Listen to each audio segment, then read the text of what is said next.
அவருக்கு ரசிகராக இருக்கிறதுக்கு நான் ரொம்ப பெருமைப்படுறேன். அம்மா இருக்கும்போது ஜெயலலிதா அவங்கள அஜித்தை கூப்பிட்டு அப்போலோ ஹாஸ்பிட்டலில் கூப்பிட்டு, நீங்கள் என் வாரிசு, என் மகன், நீங்கள் வாங்க அரசியலுக்கு வந்தால் ஏடிஎம்கே அடுத்த தலைமுறைக்கு நீங்கள் தான் முதலமைச்சர் அப்படின்ட்டு ஜெயலலிதா அம்மாவை கூப்பிடும்போது அவர் வேணான்னு சொன்னார். இதே வேறு நடிகராக இருந்தால் கண்டிப்பாக போயிருப்பாங்க. அவருக்கு அரசியல்னா பிடிக்காது. சரிங்களா? ரசிகர்களுக்கு அவர் யாரும் இந்த ரசிகரையும் அவனோட சுயநலத்துக்காக அவர் எதுக்குமே பயன்படுறது கிடையாது. முதல்ல உங்கள் குடும்பத்தை பாருங்கள். ஆச்சுங்களா? டைம் இருந்தால் என்னோடய படத்தை பாருங்கள். தேவையில்லாமல் இந்த பேனர் வைக்கிறது, கட் அவுட் வைக்கிறது, இந்த பாலாபிஷேகம் பண்ணுறது, இதெல்லாம் எனக்கு சுத்தமாக பிடிக்காது. 4 பேருக்கு மக்களுக்கு நல்லது பண்ணுங்க. ஃபஸ்ட்டு உங்கள் குடும்பத்தை பாருங்கள். எப்படிப்பட்ட தலைவர் சொல்லுவாங்களா? சொல்ல கிடையாது. அந்த மாதிரி ஒரு நபர் மிஸ்டர் அஜித்குமார் பத்மபூஷன். அவர் பண்ணாத சாதனைகள் இல்லை. சரிங்களா? கார் ரேஸில் சரி, 2 வீலர் ரேஸில் சரி, அவர் படித்த படிப்பில் தெரியுங்களா, வெறும் 10ஆம் கிளாஸ் தான். சாதாரண ஒரு மெக்கானிக்காவாக வந்தவர் 10ஆம் கிளாஸ் தான் படித்தார். சரிங்களா? அது அரைகுறை தான். ஆனால் அவரோட படிப்புக்கு அவர் பேசுகிற இங்கிலீஷ்க்கு சம்பந்தமே இருக்காது. அவ்வளோ இதாக பேசுவார். எல்லா விஷயத்திலும் சரி அவ்வளோ ஜென்டில்மேனாக இருக்கார். அதை குடும்பத்தை பாருங்கள். அவங்க ஃபேமிலியை அவ்வளோ அழகாக பார்த்துக்குவார். அவங்களுக்கு ஷாலினி சினிமா துறையில் தான் வந்தாங்க. சரிங்களா? லவ் மேரேஜ் பண்ணிக்கிட்டாங்க. அமர்கலம் படம் ஷூட்டிங் நடக்கும்போது 2 பேருக்கு லவ் மேரேஜ் பண்ணிக்கிட்டாங்க.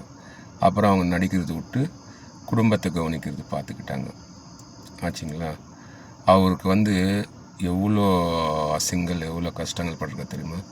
அதே முதுகில் எவ்வளோ ஆப்ரேஷன் பண்ணியிருக்காரு தெரியுமா? எவ்வளோ உடம்புக்கு எவ்வளோ ப்ராப்ளம் தெரியுமா? இதே வேறு ஆளுங்க இருந்தால் ஒன்றும் பண்ணிருக்க முடியாது. உண்மையில் சாதனை படைத்தவர் மிஸ்டர் அஜித்குமார் அவர். அவருக்கு நான் ஒரு ரசிகனாக இருக்கிறதுக்கு நான் உண்மையிலே ரொம்ப பெருமைப்படுறேன். சரிங்களா? அவர் எதுக்குமே ஆசைப்படாத மனிதர். அவராக விடுங்க, என்னவாக விடுங்க. சரிங்களா? நான் சாதாரண மனிதன். என்னோட வேலைகள் நான் பூர்த்தி செய்ய வேண்டும், என்னோட லட்சியங்கள் நான் பூர்த்தி செய்ய வேண்டும். அதுதான் அப்படிப்பட்டவர். அப்படி தான் சொல்வாரே தவிர குடும்பத்தை உண்மையில் ஒருத்தரும் சினிமாக்காரங்களாக இருக்கட்டும், யாராக இருக்கட்டும், குடும்பத்தை எப்படி வச்சுக்கணுன்ட்டு அவரை பார்த்து கற்றுக்குங்க. சரிங்களா? நான் யாரையும் இன்டைரக்டாக யாரும் நான் குத்தி பேசலை, டைரெக்டாக சொல்கிறேன். அவரை பார்த்து கற்றுக்குங்க. குடும்பத்தை எப்படி வச்சுக்கணும், சமுதாயத்தில் எப்படி நடந்துக்கணும், எப்படி இருக்கணும் அப்படின்ட்டு. உண்மையில் நான் அவருக்கு ரசிகராக இருக்கிறது நான் ரொம்ப பெருமைப்படுறேன். அன்றைக்கி ஜெயலலிதா அம்மா அவர் கூப்பிட்டுருந்தா அவர் தான் இன்றைக்கி ஏடிஎம்க்கு முதலமைச்சர். ஆனால் அவர் எந்த பதவிக்கு ஆசைப்பட்டது இல்லை. நான் வாழ்கிறேன், நான் என்ன வாழ விடுங்க, நீங்களும் வாழுங்க, நானும் வாழ்கிறேன், அவ்வளோதான். அப்படிப்பட்ட மனுஷன் அவர். ஆனால் இந்தியாவிலேயே ஃப்ளைட் ஓட்டுறதுக்கு லைசன்ஸ் வச்சுருக்கிறது யாருன்னா அவர் தான். ஃப்ளைட்டெல்லாம் ஓட்ட தெரியும். இந்த குட்டி குட்டி ஃப்ளைட்டெல்லாம் தயார் பண்ணவும் தெரியும். அந்த மாதிரி ஒரு மனிதர் அஜித்குமார். அவருக்கு காதல் மன்னன், காதல் நாயகன், அப்புறம் ஆசை நாயகன், எவ்வளவோ பட்டங்கள் வந்துச்சு. அப்புறம் அல்டிமேட் ஸ்டார் அஜித்குமார். அவர் ஒன்று சொல்லிட்டார், வெறும் அஜித் இல்லைன்னா ஏகே தலை, அவ்வளோதான். சரிங்களா? உண்மையில் நான் அவருக்கு ரசிகராக இருக்கிறதுக்கு இந்த நேரத்தில் ரொம்ப சந்தோஷமாக இருக்குது. அது நான் பண்ண புண்ணியம். அதே மாதிரி முதல் ரசிகன் இந்த உலகத்திலவே அஜித்குமாருக்கு நானாக தான் இருப்பேன். அது நான் எங்கே வேணாலும் பெருமையோடு சொல்லிக்குவேன். அந்த மாதிரி ஒரு நல்ல மனுஷனுக்கு நான் ரசிகராக இருக்கிறது.